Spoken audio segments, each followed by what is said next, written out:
Bienvenidos a Colegio de Empresarios, bienvenidos a ustedes en este curso, inicio de curso de Fundamentos de Mercadotecnia.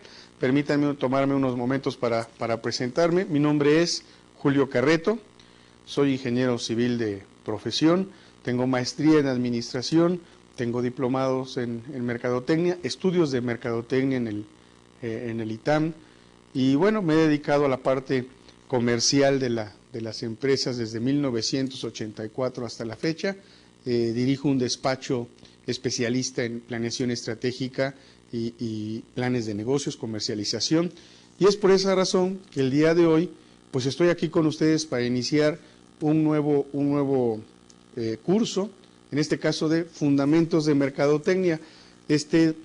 Pues como todos sabemos, la mercadotecnia está dividida en muchas partes, es muy amplia, es muy vasta, siempre da mucho que hacer, que innovar, que mejorar.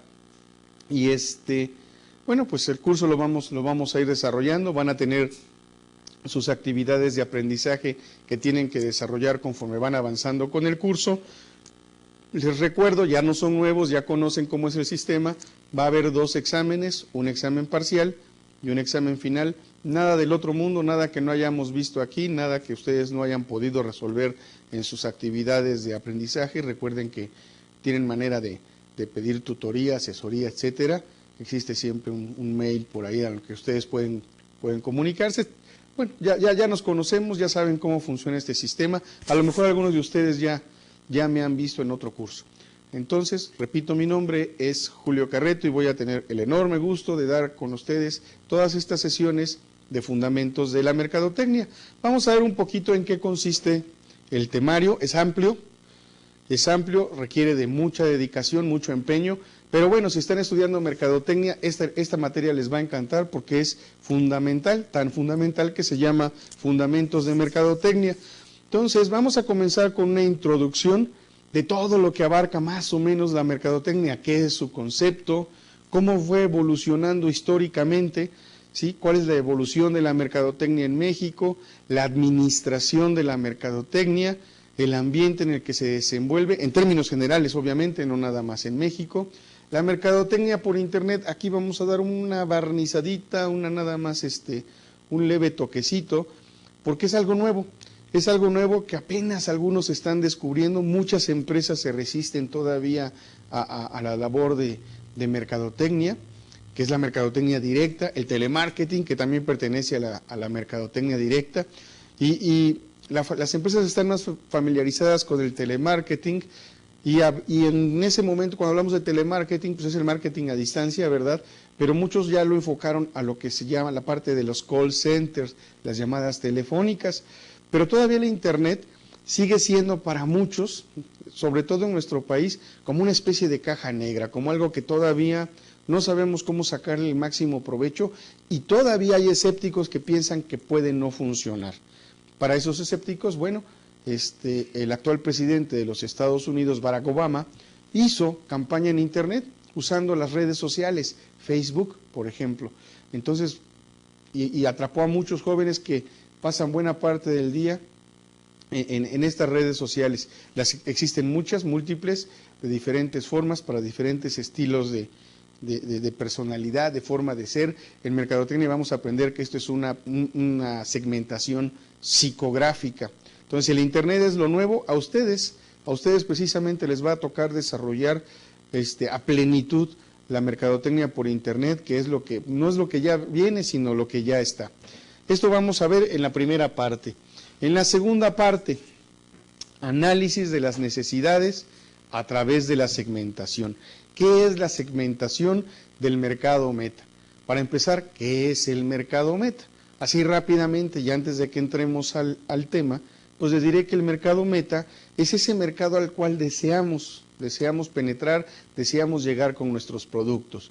Pero además, también tenemos que saber cómo segmentarlo. Hay productos que son genéricos, que sirven para el adulto, para el adolescente, para el niño, pero no todos son así, e incluso dentro de los productos genéricos, cada uno va teniendo ya su propia preferencia, su propio gusto. El mercado de los adolescentes es un mercado que hoy en día ha sido muy importante, fuertemente atacado, y el de los niños sobre todo, que también ha sido fuertemente impulsado. Entonces hay que definir primero qué es el mercado meta. Y bueno, es la base y el fundamento de la mercadotecnia. El mercado meta es al mercado al cual queremos llevar nuestro producto. Ese es nuestro mercado meta. Y si no tenemos una clara definición de nuestro mercado meta y no tenemos, además de esa definición, la ubicación de ese mercado meta, pues nada de lo que hagamos va a funcionar. ¿Sí? Estamos desperdiciando tiempo, dinero y esfuerzo. Entonces, lo primero que tenemos que hacer es, pues, definir el mercado meta. ¿Sí?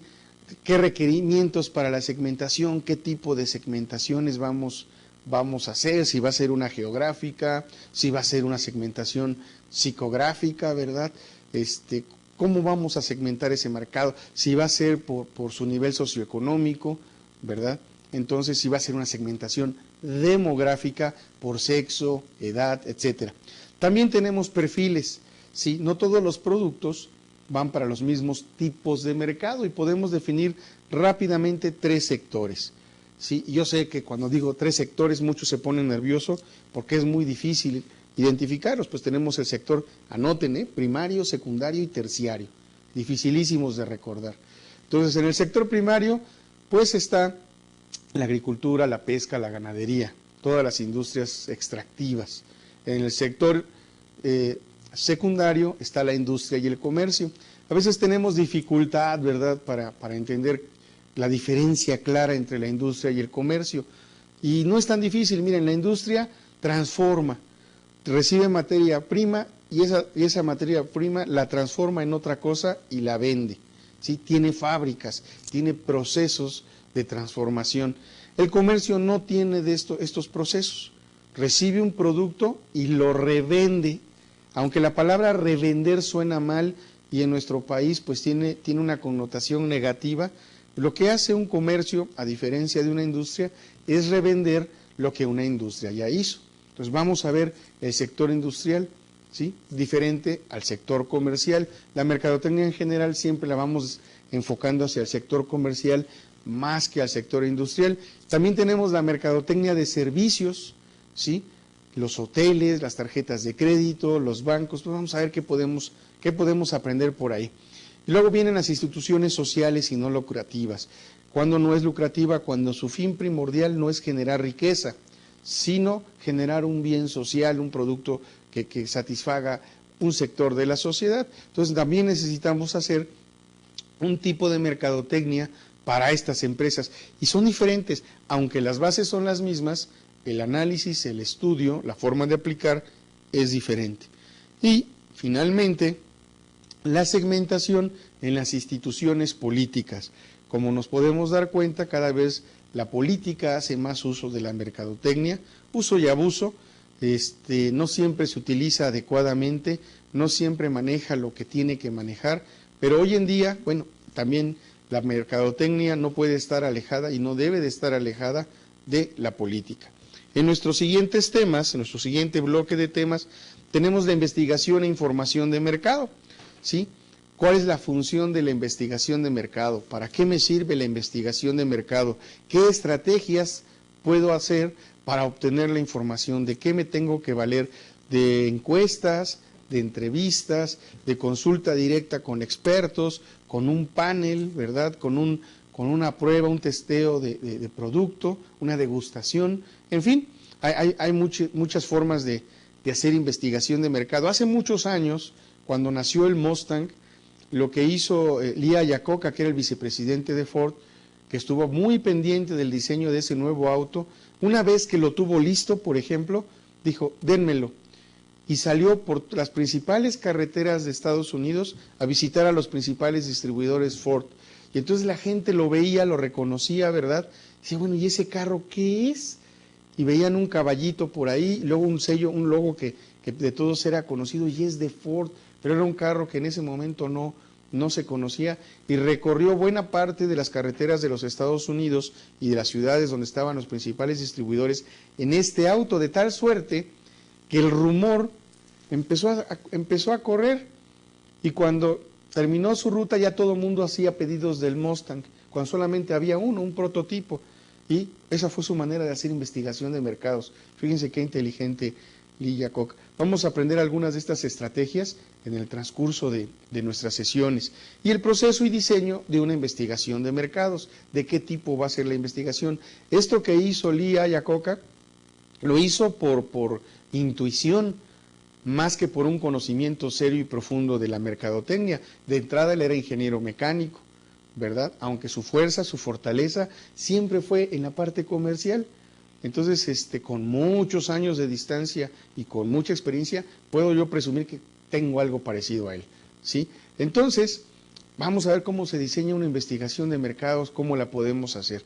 Luego viene la planeación y desarrollo del producto. Siempre sabemos, siempre se nos ha dicho de las 4 P's, las 4 P de la mercadotecnia: producto, precio, plaza y promoción. Algunos ya le agregaron 5 y hasta 6. Y unos dicen la S de servicio también. Bueno, pero la base, el origen es el mismo y ese no cambia y sigue siendo total y absolutamente útil. Recuerden que cada vez que sale un gurú, sale un nuevo genio, un nuevo estudioso, pues quiere dejar su firma, y la manera de dejar su firma pues es agregándole algo a lo que ya existía. Raros son aquellos que aportan una idea nueva. Normalmente es una mejora en apariencia, ¿verdad?, o un cambio, una forma de ver diferente de lo que ya existía. Entonces, el producto, ¿cómo se diseña un producto? Eso me van a decir, bueno, esto es más de los ingenieros industriales, del diseño industrial. Sí, pero quien descubre la necesidad, pues es el especialista en mercadotecnia, o sea, ustedes. Ustedes van a ver qué necesita el mercado. ¿Por qué una taza o un vaso puede cambiarle la forma y eso me va a dar más posibilidad de venta? ¿Por qué un envase tiene que tener determinadas características?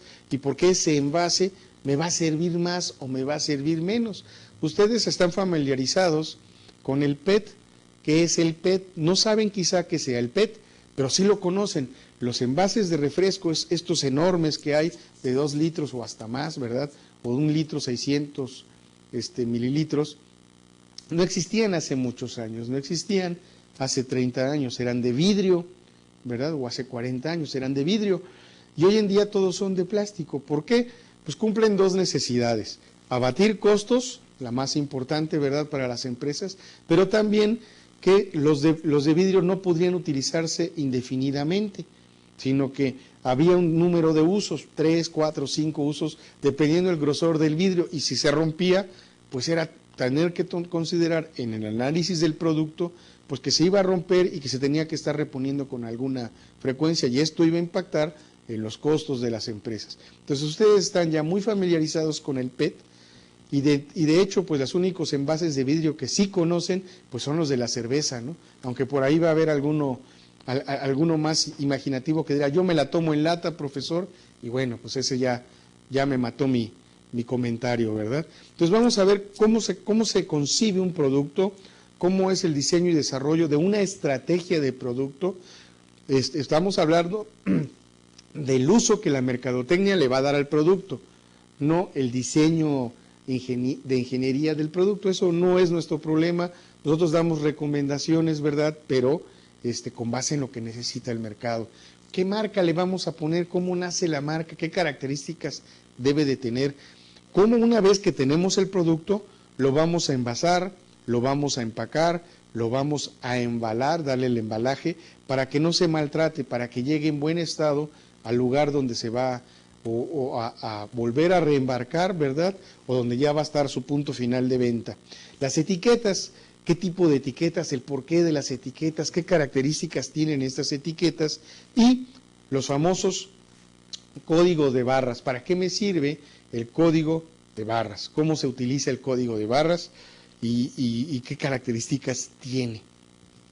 En nuestra siguiente sesión, yo sé que a muchos, si no es que a todos los que estudian mercadotecnia, no les gusta el cálculo, no les gustan los números, no les gusta la aritmética, son más artistas que técnicos, pero para estos artistas, pues la mala noticia es que vamos a ver precios.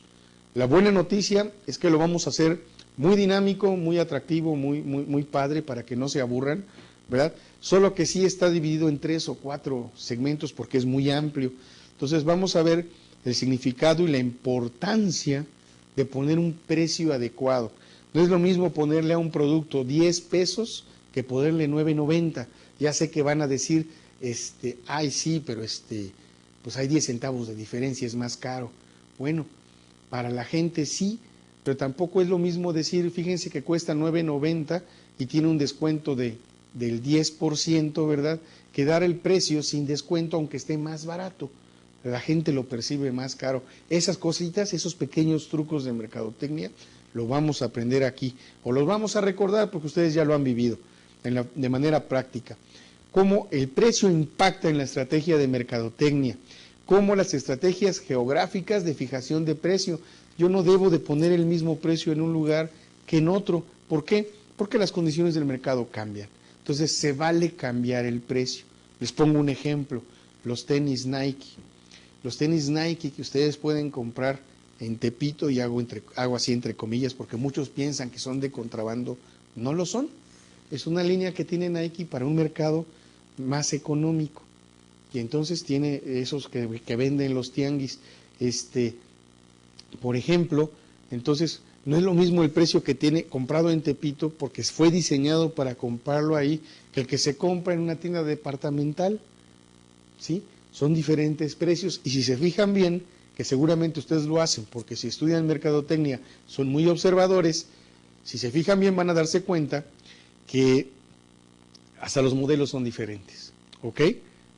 Bien, los niveles de precios, cómo suben los precios o cómo bajan o cómo empiezan con un precio bajo o un precio alto para después bajar, en fin, tienen muchas cosas los precios, ¿sí? Tienen muchas características y no son independientes de lo que pasa en el mercado, salvo que sea un producto totalmente nuevo y no tenga ningún competidor, cosa que cada vez es más difícil de encontrar, aunque lo hay, ¿ok? Los precios de cobertura, ¿cómo me protejo yo de cambios bruscos en los precios? Sobre todo si dependo de materia prima que tengo que comprar en una moneda que no es la mía. ¿Cómo me protejo de esos cambios? Bueno, hay precios de cobertura para esos cambios. ¿Cómo hago una estabilización o estabilidad de precios? ¿Qué creen? El mercadólogo no puede con eso. Esas son condiciones de la macroeconomía, pero el mercadólogo las debe de entender para prevenir y para adaptarse rápidamente a ese tipo de situaciones. Cómo el precio tiene que ver con el ciclo de vida del producto, ¿sí? Así como las personas, los productos nacen, crecen, también se reproducen y también mueren, ¿sí? Y entonces el precio no es lo mismo cuando empieza el periodo de vida que cuando ya está en el clímax de su vida, ¿ok? ¿Cuándo cuesta más? Bueno, pues si se quedan en estas sesiones lo vamos a aprender, ¿sí? También la fijación psicológica del precio. Les hablaba hace un momento, no es lo mismo decir 10 pesos que 9.90. Cuando yo le digo este producto cuesta 10 pesos, a decirle cuesta 9.90, en los dos casos ustedes van a redondear, en uno ya está redondeado, en el segundo van a redondear a 10, pero no es lo mismo decir cuesta 10 pesos que cuesta como 10 pesos. ¿Sí? Y ese es un efecto psicológico. Eso lo vamos a aprender, vamos a jugar con los números, vamos a aprender algunos de los secretos de la forma de los precios. Seguramente algunos de ustedes dijeron, pues ya póngale 10 pesos, hombre, no 9.90, pues que son 10 centavos, ni el cambio me lo dan. No, sí tiene un factor y sí pega y sí influye.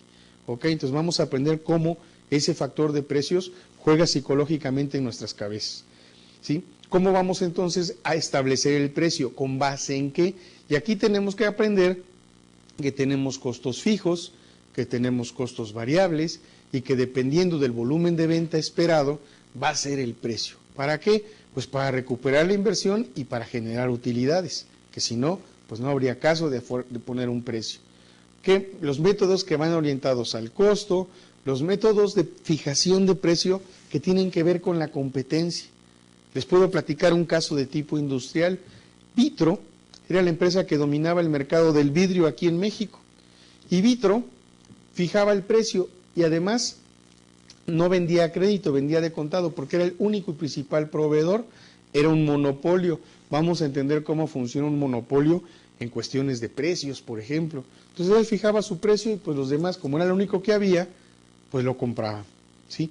Pero hace unos años llegó a México una empresa de origen francés del grupo Saint-Gobain ¿verdad?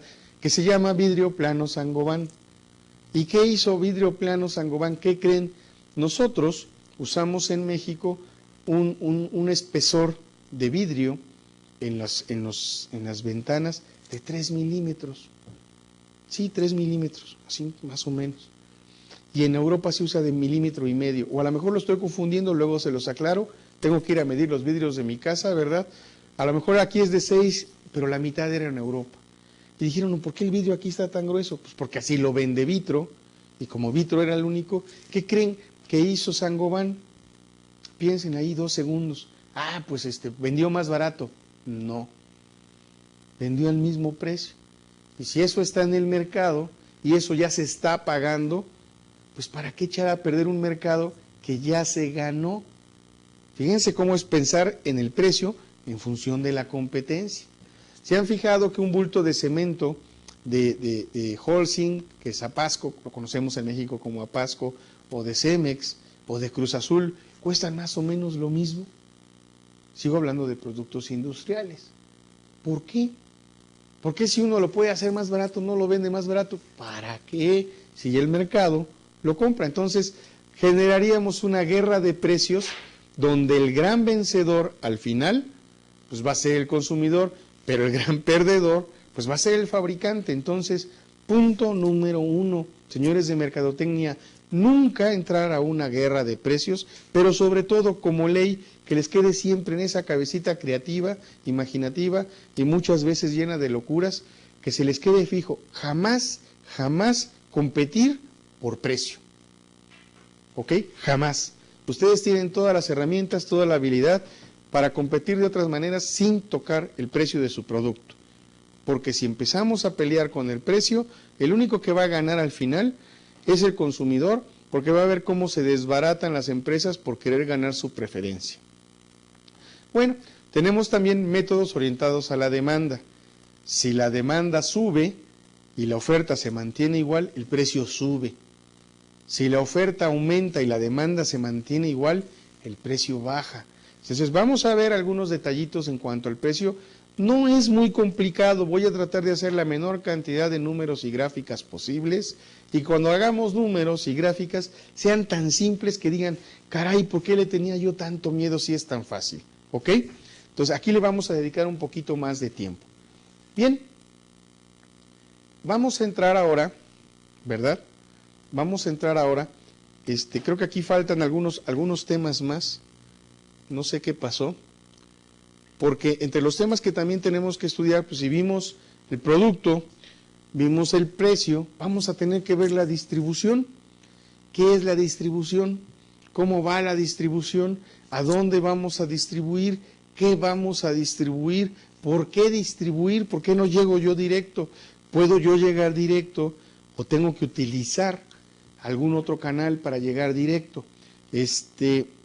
Todo eso lo vamos a ver cuando veamos plaza, que es pues la distribución del producto. ¿Qué nos conviene como estrategia? ¿Vender al mayoreo o vender al menudeo? ¿Qué es mayoreo? ¿Qué es menudeo? ¿Qué me conviene como estrategia de distribución? Si voy al mayoreo, entonces tengo que vender con muy poquito precio, o si voy al menudeo con un precio mayor. ¿Cómo quiero ganar? ¿Quiero ganar dinero porque mi volumen es mucho o porque mi dinero, mi cobro del producto es muy alto? ¿Qué recursos voy a usar para distribuir? ¿Voy a distribuir directo? ¿Voy a distribuir a un gran mayorista y luego se encarga de llegar al pequeño vendedor, pequeño distribuidor o detallista? ¿Voy a usar un agente que me va a conectar con estos mayoristas y luego el mayorista con el detallista y luego el detallista con el consumidor final?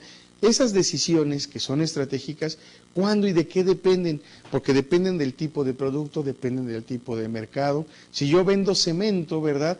Pues no lo voy a vender en las tiendas de autoservicio. Necesito un lugar para venderlo. ¿Tendré lugares propios o tendré lugares que ya existen y lo vendo? ¿Sí? A lo mejor pudiera ser un Home Depot, por ejemplo, ¿verdad? O una casa de materiales. Si yo vendo fruta, ¿qué me conviene más? ¿Llevarlo a un mercado sobre ruedas o tianguis, como le decimos en México? ¿O me conviene más llevarlo a una central de abasto? ¿O me conviene venderlo directo? o me conviene venderlo en una tienda de autoservicio. Bueno, esos canales de distribución vamos a aprender cómo se utilizan en la sección número 6, que es la que corresponde a la distribución de los productos. Y finalmente, ya hice el producto, ya le puse precio, ya lo llevé a la plaza, me falta una P, la promoción de mercadotecnia. ¿En qué consiste la promoción de mercadotecnia? ¿Sí?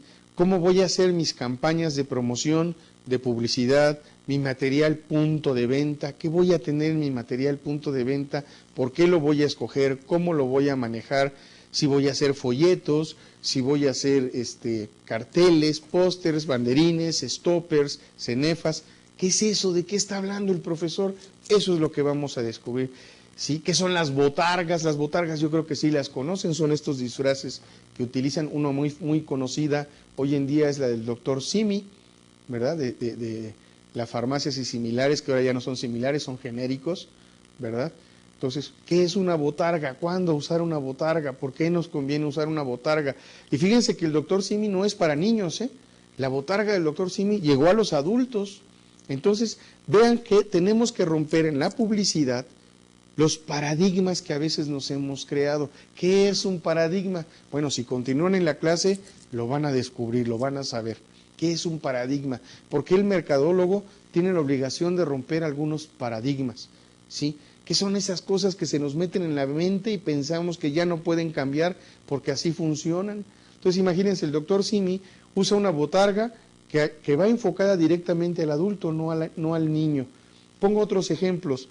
Los relojes Timex, sí, por ahí, y es más, sigue siendo una marca y cada vez va subiendo el nivel socioeconómico al que llega.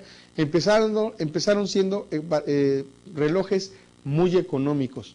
Bueno, para despertar su interés, ¿saben ustedes en qué plaza, en qué mercados se colocó el reloj Timex? ¿En dónde empezó? Nada más les voy a decir una cosa, no empezó en relojerías, Para también despertar su curiosidad, Casio, todos conocemos, todos hemos tenido o tenemos una calculadora Casio, todos, sin excepción, ¿sí? Y Casio no entró al mercado en las papelerías. ¿En dónde entró? Bueno, si seguimos en estas sesiones, vamos a saber cuál fue el primer punto de venta de Timex en México y cuál fue el primer punto de venta de Casio en México. Empezó con calculadoras, luego relojes, y así fue subiendo Casio. Hoy sabemos que Casio es una marca de prestigio que nos da buenos productos, que no se descomponen. Es más, se nos acaba la batería y a veces son tan económicos que vale mejor la pena comprar otro nuevo. O ya perdimos la calculadora, o ya nos la robaron, o ya no sabemos dónde la guardamos. Y adquirimos otra porque son muy económicos. Bueno, ¿en dónde empezó Casio? ¿En dónde empezó Timex en México? ¿En dónde llegó? ¿Cómo fueron sus estrategias de promoción? Todo eso lo vamos a ir manejando en una sola materia que se llama Fundamentos de Mercadotecnia. A lo largo de su carrera, del estudio de su carrera, irán centrándose en puntos específicos de estas 4 P's. En estos cursos lo vamos a ver de manera general, de manera muy por encimita, ¿verdad? Sin entrar mucho a detalle, pero con lo suficiente conocimiento para entender muy bien cómo funciona y que les facilite sus siguientes sesiones ya especializadas por cada una de estos canales, estas P's de la mercadotecnia. Vamos a fijar los objetivos de esta sesión. Vamos a fijar la importancia del Internet y el telemarketing como herramienta fundamental de la mercadotecnia. Vamos a fijar también cómo van a identificar el concepto de mercadotecnia, cuál es su origen, su evolución, y podrán diferenciar las necesidades humanas. El objetivo final es llegar hasta el telemarketing, pero vamos a ir siguiendo pasos. El objetivo específico es el que nos va a ir cambiando sesión por sesión hasta que lleguemos al telemarketing, ¿ok? Entonces vamos a comenzar con un poquito de introducción. Vemos aquí unas marcas Casio, de las que le hablaba yo hace un momento, Levi's, Kellogg's, Oral-B, Colgate. Vemos por ahí una cafetera que no le puse el nombre, ¿verdad? Vemos un letrero de Nescafé. Todas estas marcas que he mencionado, todas son conocidas por nosotros. No hay una que sea totalmente ajena, todos la conocemos. conocemos qué es Nescafé, en el mismo nombre nos lo dice, es la combinación de Nestlé y la combinación de café, ¿verdad? Nestlé es la compañía que lo produce. Tenemos Colgate, todos sabemos que se trata de una pasta de dientes, así como Oral-B, pues es un cepillo de dientes. Kellogg's, bueno, pues yo soy de la generación de Kellogg's, que cuando era niño me servían mi cereal.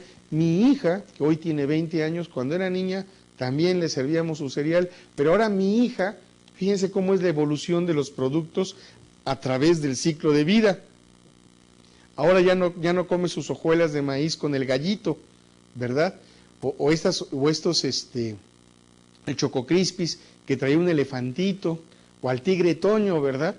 No, ahora ya desayuna, Special K, evolucionó. La marca evolucionó desde que éramos niños y ahora los jóvenes, ¿verdad? Ya para mantener la línea, imagínense, ¿no?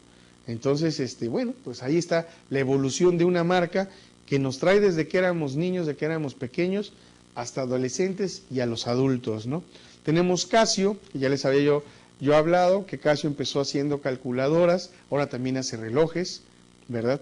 Y Levi's que empezaron siendo unos pantalones duros para obreros, para mineros, unos pantalones que no se desgastaban. Y les voy a comentar una cosa que a lo mejor no han notado de Levi's: tiene costuras, no estoperoles, no broches.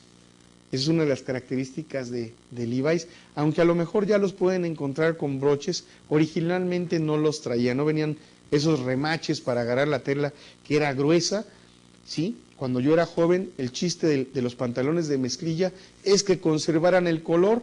Con el paso del tiempo, es que estén ahora raídos, rotos, desgastados. Entre más viejos se vean, mejor, más moderno. Pero en mi época, entre más azul marino fuera, mejor era el pantalón, se veía uno mejor, ¿sí? Y además, lo que hacíamos para mantener el color, cosa que ustedes van a decir, ¡qué cochinos! Vean cómo los tiempos y las modas cambian y la mercadotecnia tiene que estar pendiente de eso. Lo que hacíamos para que mantuviera el color, sí, ya lo pensaron, no lo lavábamos, no lo lavábamos. Y además de no lavarlo, lo enjuagábamos en Coca-Cola. Yo no sé si funcionaba o no, la verdad, no soy honesto, o sea, les soy honesto, mejor dicho. Yo no sé si funcionaba o no, pero como yo sabía que mis amigos lo hacían, pues yo también lo bañaba en Coca-Cola y casi se podían quedar parados los pantalones. Imagínense lo incómodo que eran, pero eran las modas, ¿sí? Entonces, bueno, o alguien de mercadotecnia lo dijo, que así iban a durar más y así se les iba a conservar el color, y entonces los enjuagábamos en Coca-Cola. Son cosas de la mercadotecnia. La mercadotecnia está con nosotros todos los días de nuestra vida, desde que nacemos hasta que nos morimos. Desde que nacemos vemos marcas. En el momento que empezamos a tener conciencia, vemos marcas. Hagan memoria de cuáles son las primeras marcas que ustedes recuerdan. A lo mejor Bimbo, a lo mejor Gansito, quizá Kellogg's, ¿sí? Quizá el Nescafé, aunque no lo tomaban, lo veían en su casa, ¿sí? Todos han visto una caja de maicena, ¿sí? Casi todas las casas tienen un paquetito de maicena en la alacena. Incluso hace unos años, sabiendo por una investigación de mercados que todos compraban la maicena y ahí se quedaba guardada para cuando estabas, porque además era otra cosa, tomabas el atolito cuando andabas mal del estómago. Entonces ahí la tenían para cuando alguien se pusiera mal, ¿sí? Tomaban el refresco de manzana, en aquel entonces la marca era Sidral Mundet, ¿verdad? Lo tomabas el refresco de manzana cuando andabas malito de la panza. Y ahora hay cantidad de tipos de refrescos de manzana porque se volvieron de moda, ¿sí? Vean cómo lo que para hace unos años era cuando estabas malito, hoy es de moda. Entonces hubo una campaña hace años de deja a maicena salir de la alacena. Si estamos hablando de publicidad, ¿por qué?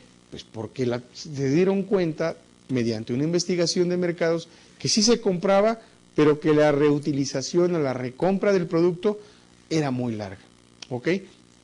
Otra cosa que hace la mercadotecnia, fíjense, investigar cuál es el uso que le dan al producto, ¿verdad? Entonces, desde que nos levantamos en la mañana hasta que llegamos a nuestra casa por la noche, estamos viendo marcas. ¿Cuáles son las marcas que más vamos a recordar? Las marcas de las cosas que nos interesan.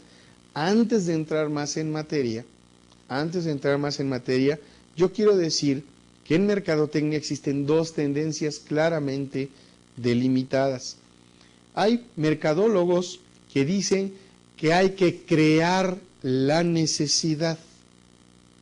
Hay mercadólogos que dicen que la necesidad se descubre, no se puede crear. Yo soy de este segundo grupo, quizá porque como mi formación profesional es de ingeniero, ¿verdad? Era yo cuadrado, la mercadotecnia me volvió medio octagonal porque me quitó las aristas, pero yo sí estoy convencido de que la mercadotecnia descubre necesidades. No puedo crear algo que en el interior de uno no esté. ¿Por qué lo digo? Bueno, porque también hay que estudiar un poquito de psicología, un poquito del comportamiento del consumidor. Son materias que van a llevar más adelante. Y eso a mí me da la suficiente fortaleza y seguridad para estar del lado de los mercadólogos que dicen la mercadotecnia descubre necesidades. Eso no quiere decir que yo esté mal y los otros bien, o a la inversa, son puntos de vista. Pero yo, como soy un poco burlón, yo le digo a estos que dicen que la necesidad se crea, yo les digo, oye, y tú eres, tu sexo es hombre, eres sexo masculino, sí.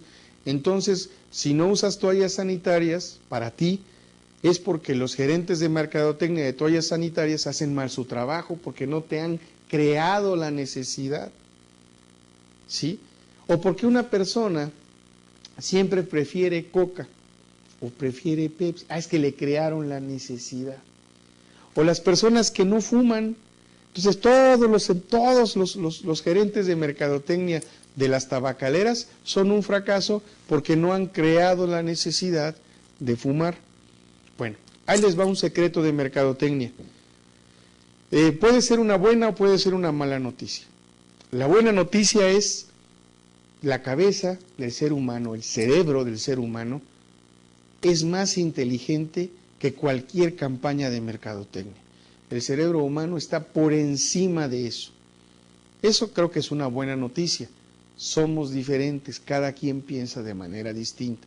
La mala noticia es que el mercadólogo tiene que estudiar muy bien cómo funciona nuestra cabecita loca en el interior para tratar de llegar y posicionar un producto, una marca, un concepto que se nos quede grabado en la cabeza. ¿Sí? Nosotros estamos expuestos de entre 3,000 y 6,000 impactos publicitarios en un solo día. Piensen el día de hoy cuántos anuncios, cuántas marcas han visto. No importa si están viendo esto en la mañana, en la tarde o en la noche. El de la noche pues ya se echó todas las marcas habidas y por haber. ¿Cuántas recuerdan? ¿Sí? ¿Dónde las vieron? ¿Quién las usaba? ¿Ok? Bueno, estamos expuestos a una cantidad de impactos publicitarios tremendos, pero el cerebro humano, del ser humano, es tan brillante que solo escoge lo que le sirve, lo que necesita. Entonces, crearle una necesidad está muy difícil. Si me van a decir, bueno, ¿y el celular? Pues ya satisface una necesidad que era la necesidad de comunicación. Y el horno de microondas, profe, porque también lo dicen, ¿no? A ver, ¿qué necesidad cubre? Pues la necesidad moderna de hacer rápido los alimentos para continuar con nuestra vida diaria, ¿sí? Vean, analícenlo así. Tenía yo un amigo que tenía una tienda de pizzas. Decía, mi negocio está en la cerveza. ¿Y se han fijado que en las pizzerías no hay aire acondicionado? Siempre se siente el calor del horno. ¿Por qué? Porque es una labor de mercadotecnia. Si sientes calor, vas a tener sed, vas a necesitar tomar un refresco, un agua o una cerveza. Y eso es un buen negocio para las tiendas de pizzas. Y entonces un alumno me dijo, ya ve cómo las necesidades sí se crean. Pues sí, en ese caso quizás sí, pero también tengo la opción de pedir la pizza y como ya sé que ahí hace mucho calor, mejor me la llevo a mi casa, ¿verdad? Entonces, en ese caso, a mí no me crearon la necesidad, pero sí tenía razón ese alumno. En ese caso sí se está creando la necesidad de beber porque hace calor. Pero son muy pocos los lugares, son muy pocas las ocasiones en donde se crea la necesidad. Realmente el cerebro humano está por arriba de eso, y el que piense que está por arriba del cerebro humano, personalmente, yo pienso que es como desacreditarnos un poquito, ¿no? Bien, todos los bienes que vemos en las cafeteras, los cereales, la pasta de dientes, todo lo que desayunamos, tienen un destino final en nuestra casa. La mercadotecnia lo ha conseguido, entre comillas, sin esfuerzo para nosotros. Nos lo puso en la puerta de nuestra casa. ¿Qué es mercadotecnia? Ya llevamos como media hora hablando de mercadotecnia y aún no la hemos definido, aunque ustedes ya conocen la definición. Les voy a dar varias. Philip Kotler, que se considera el padre de la mercadotecnia, estuvo hace poco en México, dio unas conferencias, se fue, ¿sí? Un gurú de la mercadotecnia, pero un gurú querido, una buena persona. Dice, es una actividad humana que está relacionada con los mercados, significa trabajar con ellos para actualizar los intercambios potenciales con el objeto de satisfacer necesidades y deseos humanos. Otra definición, William Stanton, otro que también ha escrito sobre mercadotecnia y que de esto sabe un carro, dice, es un sistema global de actividades de negocios proyectada para planear, establecer precio, promover, distribuir bienes y servicios que satisfacen deseos de clientes, actuales y potenciales. William Stanton. Fíjense que tanto Stanton como Philip Kotler tienen un fuerte punto en común: satisfacer necesidades. Ambos hablan de satisfacción de necesidades, no de creación de necesidades. Y si alguien sabe de mercadotecnia en este mundo, es Philip Kotler y William Stanton. A ver, díganme, vamos a crear necesidades. Yo les puedo decir, díganselo a Kotler. Ah, ¿verdad? Entonces vamos a hablar siempre con fuentes, ¿vale? Vamos a poder decir en términos simples, es la actividad humana dirigida a descubrir y satisfacer necesidades y deseos mediante un proceso de intercambio. Vamos a descubrir qué necesitas, y si yo te puedo satisfacer esa necesidad, te la satisfago, y entonces hacemos un intercambio. Conquistarse una chica es una labor de mercadotecnia, es ofrecerle algo que ella está buscando y que no ha encontrado en otros y que tiene que encontrar en nosotros. Lo mismo es para la chica, va en dos vías.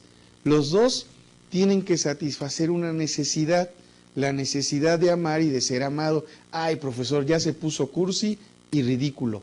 No, vamos a ver de qué se trata esto. La necesidad es un satisfactor básico o importante. Comer o obtener un empleo es un satisfactor. Tener trabajo me hace sentir bien, me hace sentir importante, aunque me paguen poco, ¿sí? Yo presumo con mis amigos, ¿y tú en qué trabajas, no? Y no, pues fíjate que estoy desempleado, y entonces tú ya te sientes bien, te sientes mejor.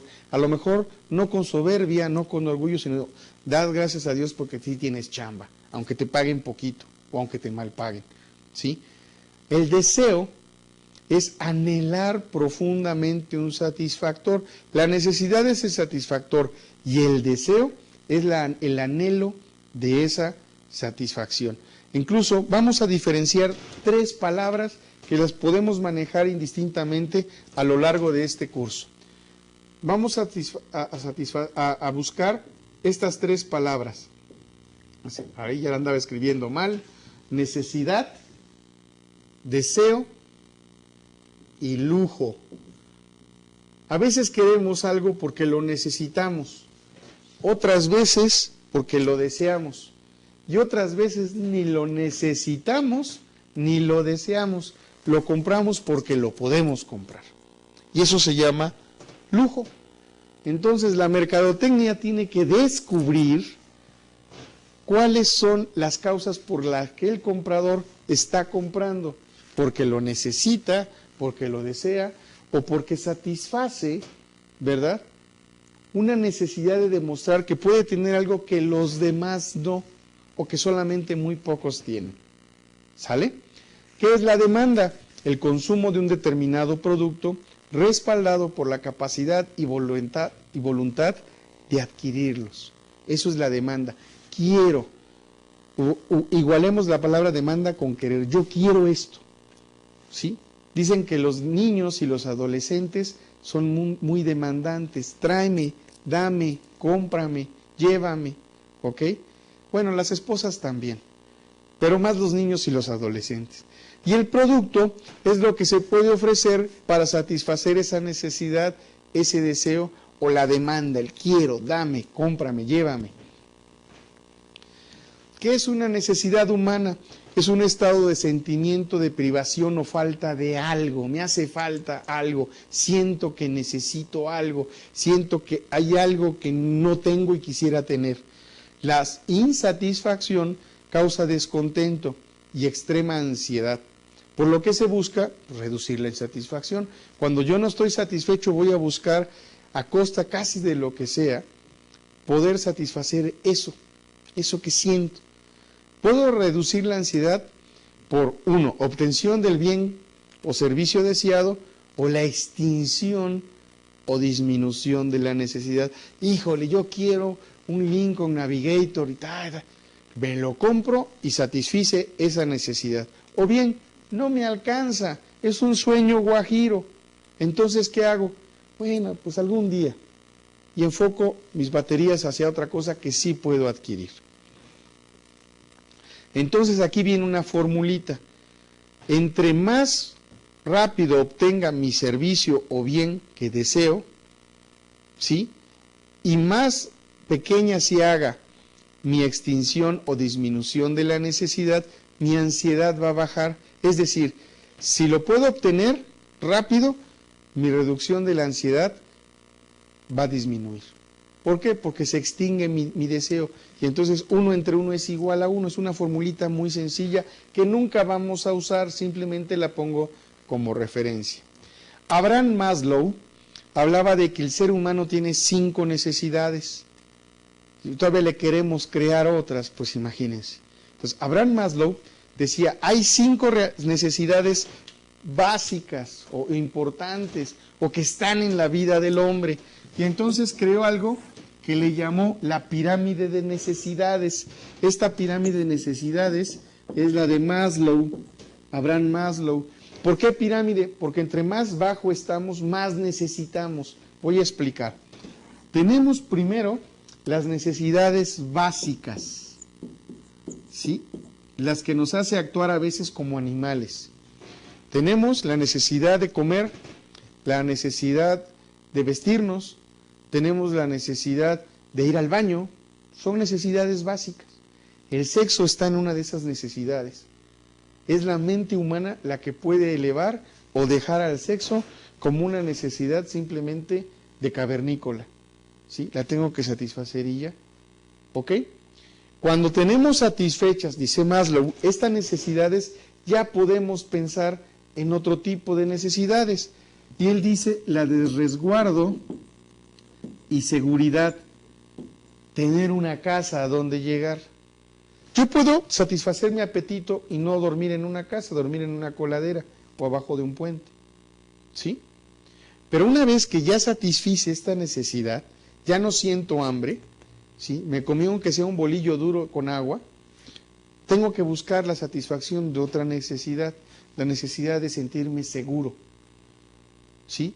Poderme proteger del viento, del frío, de la lluvia, tener lugar en donde dormir, cerrar mis ojos y no preocuparme porque me vayan a asaltar. Entonces, la necesidad de seguridad es una necesidad básica también, ¿sí? Y es casi tan básica como esta, son necesidades primarias, ¿sí?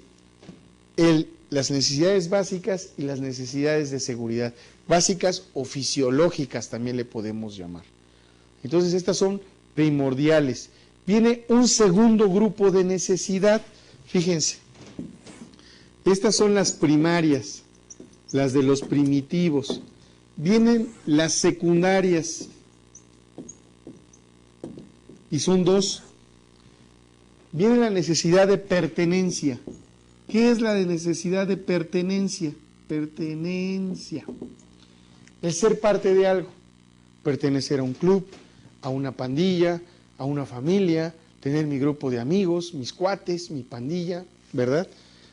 Esa es otra necesidad. Pero para sentir esto, debemos haber cubierto esto, según Maslow. Entonces, imagínense cuando estábamos chavos, iba a decir, vamos a jugar fútbol, ¿no? Y a Carreto lo escogían hasta lo último. Imagínense cómo se sentía Carreto. Sí, ya veía que pasaban todos y a mí no me escogían, ¿no? ¿Cómo creen que me iba yo a sentir? ¿Cómo se sentían ustedes cuando empezaban a escoger y ustedes no eran escogidos? Se sentían mal, ¿verdad? Me iban a decir, nada, profesor, yo soy un crack y me escogían luego. Afortunado, pero pregúntale a tus amigos que no escogían rápido, ¿cómo se sentían? Cuando éramos el primero que escogían, decían, híjole, qué fregón soy muy bueno. Bueno, porque es una necesidad de pertenecer a algo, de ser parte de algo, ¿ok? Y una vez que tenemos satisfecha esta necesidad, viene la necesidad de autoestima. Y aquí ya no basta con ser parte de algo, sino ser parte de alguien. Es la necesidad de querer y ser querido, de amar y ser amado. No es cursilería, es una necesidad humana. No es cursilería del profesor o ridiculez del profesor, es una necesidad humana y la descubrió un especialista en necesidades, Abraham Maslow. Y la última necesidad, la que nos hace un ser humano muy evolucionado, iba a decir casi perfecto, pero no, ¿sí? Muy evolucionado, es la autorrealización. En esta autorrealización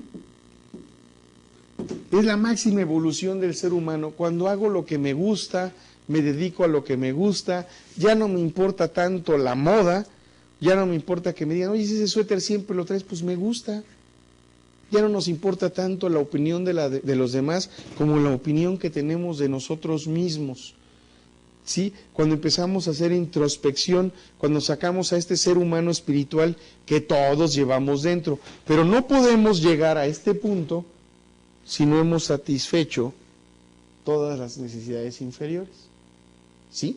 Por eso hay personajes, seres súper brillantes, Jesucristo, Buda, Gandhi, que llegaron aquí prescindiendo de todo esto. Eso es lo que los hace brillantes. Llegaron hasta acá brincándose todo lo demás. ¿Cómo nace la mercadotecnia? Bueno, en un periodo primitivo cubren las necesidades de la tribu. Primero, pues un refugio. Y cuando se dedicaban a la caza, pues iban siendo nómadas. ¿Sí? En algún momento que descubrieron la agricultura, no sabemos cuándo, comienza el trueque entre los que tenían la agricultura y los que se dedicaban a la caza. Y viene un intercambio.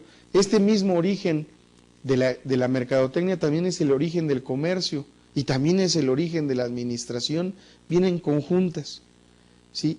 En el antiguo periodo greco-latino aparece el esclavismo, donde la venta, el producto es el esclavo, y entre más esclavos tengo, más rico soy, y les revisan los dientes, y les revisan los callos de las manos, para ver en qué tipo de trabajo se ha realizado, y compraban tanto hombres como mujeres. O sea, los que compraban, los usuarios finales, eran hombres o mujeres, y compraban tanto hombres como mujeres, y se utilizaban para lo que ustedes gusten, eran esclavos, eran exactamente igual que un mueble, para ellos no era un ser humano. Entonces, este periodo, ¿sí? Este periodo greco-latino sienta las bases de la civilización actual, no porque seamos esclavos, pero hoy en día le debemos mucho a la cultura griega en cuanto a civilización, y nace el comercio internacional. Empiezan a traerse esclavos de muchos lugares, de Egipto, de África, de donde los podrían volver esclavos. ¿Ok? Y junto con el esclavo viene alimento, vienen telas, vienen granos, vienen especies, vienen montones de cosas más. Luego viene la época feudal, la época de los grandes señores que tenían terrenos vastos, extensos, y que protegían a los que vivían en su feudo a cambio de trabajos. Habían talleres, nace el concepto del maestro y del aprendiz, según los gremios, zapateros, sastres, herreros, donde el aprendiz era casi un esclavo, y no se volvía maestro hasta que el maestro era demasiado viejo para trabajar o moría. Y entonces el más hábil de los aprendices tomaba su puesto y se quedaba con los aprendices que había tenido el maestro. La revolución industrial viene a transformar todo, el comercio, la administración y por consiguiente la mercadotecnia. ¿Por qué? Porque se empiezan a producir cosas en serie. Hay por ahí, quién sabe si sea cierto, pero se menciona que a Henry Ford le preguntaron, oiga, pero la gente quiere carros de otro color, ¿se los puede hacer? Y Henry Ford, dicen que contestó, sí, por supuesto, mientras los quiera negro, miren, yo se los hago a todos negritos, ¿no? ¿Por qué? Porque era la época en lo que importaba era el producto, no el consumidor. Y se enfocaban en hacer los productos, porque se vendían, porque había suficiente mercado, exceso de mercado. En el siglo XXI, hoy, ya nos transformamos desde la revolución industrial en 1800 hasta por acá, ¿verdad? Hay un gran desarrollo tecnológico e industrial. Todo se hace más chiquito, más potente, con mayor capacidad. Siempre presumo mi memoria flash USB de 8 gigas, ¿sí? Aquí le caben 8 gigas y parece, a mí se me hace increíble. ¿Por qué? Porque yo viví la época de las cintas magnéticas, del disco floppy, ¿verdad? Del disquete. Viví la época del cassette que hace poquito cumplió 30 años. Y si se lo mostramos a un niño no sabe qué es. Que si le muestro esto lo va a entender, pero a un niño de 10 años le muestro un cassette, un reproductor de cassettes y no va a tener la menor idea de qué se trata, se le va a hacer raro. Va a decir, ¿es una videocasetera chiquita? ¿Sí? Porque eso es lo que le da. Y además, ¿quién sabe si diga videocasetera? ¿Se acuerdan ustedes de las videocaseteras? ¿Todavía hay alguno de ustedes que conserve alguna videocasetera? ¿Verdad? Y eso no tiene hace mucho, pero nos hace parecer viejos. Entonces, hay nuevas formas de contacto con el consumidor, el telemarketing, el internet, las redes sociales, la tecnología celular. Hay un mayor conocimiento del comportamiento humano. Esto se ha estudiado mejor. Hay una mayor competencia, obviamente. Y hay un desarrollo de las empresas .com. Las empresas que se han dedicado, se han especializado en la internet. Les menciono algunas. Microsoft, Yahoo y creo que la líder en cuanto a buscadores, Google. ¿Ok? Entonces, podemos decir que hasta finales de 1800 todo estaba sentado en la producción. La mercadotecnia no existía como tal, era hacer el mejor producto y se vendía solo. Después, a inicios del año 1900, en el siglo XX, ¿verdad?, a principios del siglo XX y hasta mediados del siglo XX, la preocupación era cómo vendo, o sea, ya produje, pero después se empieza a dejar de vender porque hay competencia. Y entonces esos 50 años son 5 décadas de que el vendedor, y entonces salen los libros del vendedor, y yo, mira, yo te puedo vender desde un alfiler hasta un jet, etcétera. Y a mediados del siglo XX nace la mercadotecnia, muy parecida como la conocemos hoy. Las bases siguen siendo las mismas, pero, aunque las bases siguen siendo las mismas, la mercadotecnia ha evolucionado grandemente, debido sobre todo a la tecnología.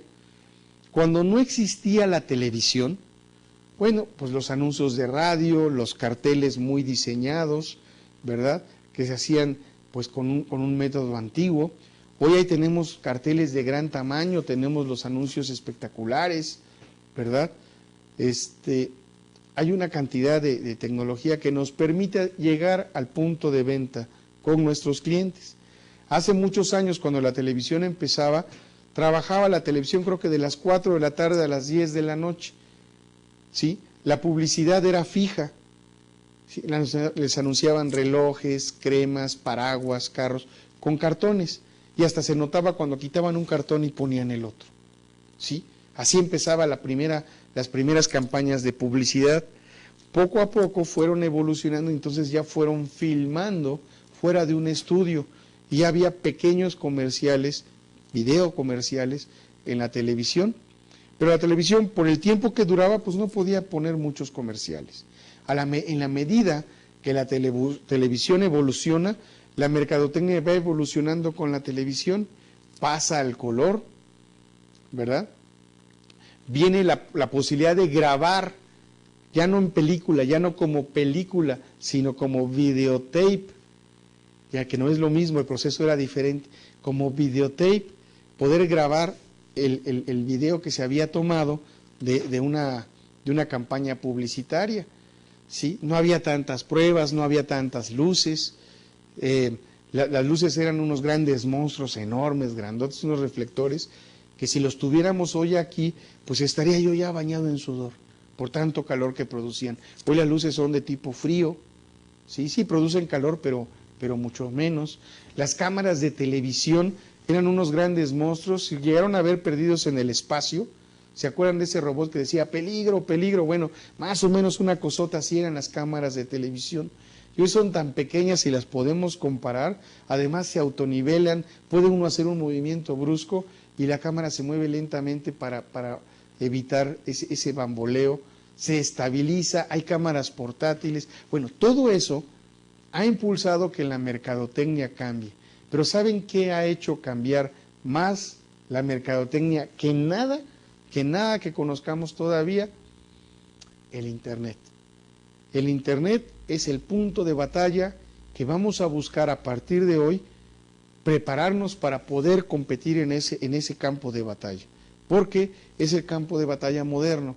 Entonces, para poder llegar al campo de batalla moderno, debemos de conocer las bases del campo de batalla tradicional, y a partir de hoy, y a partir de este momento en adelante, todo lo que hablemos de mercadotecnia, en algún momento vamos a hacer una división pequeñita y decir, pero ahora en Internet lo podemos hacer de esta manera. Y hay que tomarlo en cuenta, porque ya está, ya llegó, ¿sí? Nos tiene completamente globalizados, podemos entrar a Internet a cualquier hora, funciona las 24 horas, igual que la televisión, con la diferencia de que Internet me pone en contacto con cualquier parte del mundo. Entonces, ya no le quise poner más evolución a la parte de mercadotecnia, porque ya vamos muy evolucionados. Simplemente esa es la historia. Podemos decir que la prehistoria, porque a partir de Internet la mercadotecnia cambia. Podemos vender a través del Internet y ustedes van a ser los responsables de hacerlo. Entonces, váyanse preparando, vayan revisando sus actividades de aprendizaje. Nos vamos a ver en la próxima sesión. Tengan una libretita a la mano para tomar las notas de aquello que pueda ocasionarles alguna duda, o sobre todo que pueda ser una idea fértil, fácil, una semillita para que ustedes desarrollen toda su creatividad en mercadotecnia. Nos vemos hasta la próxima, que estén muy bien.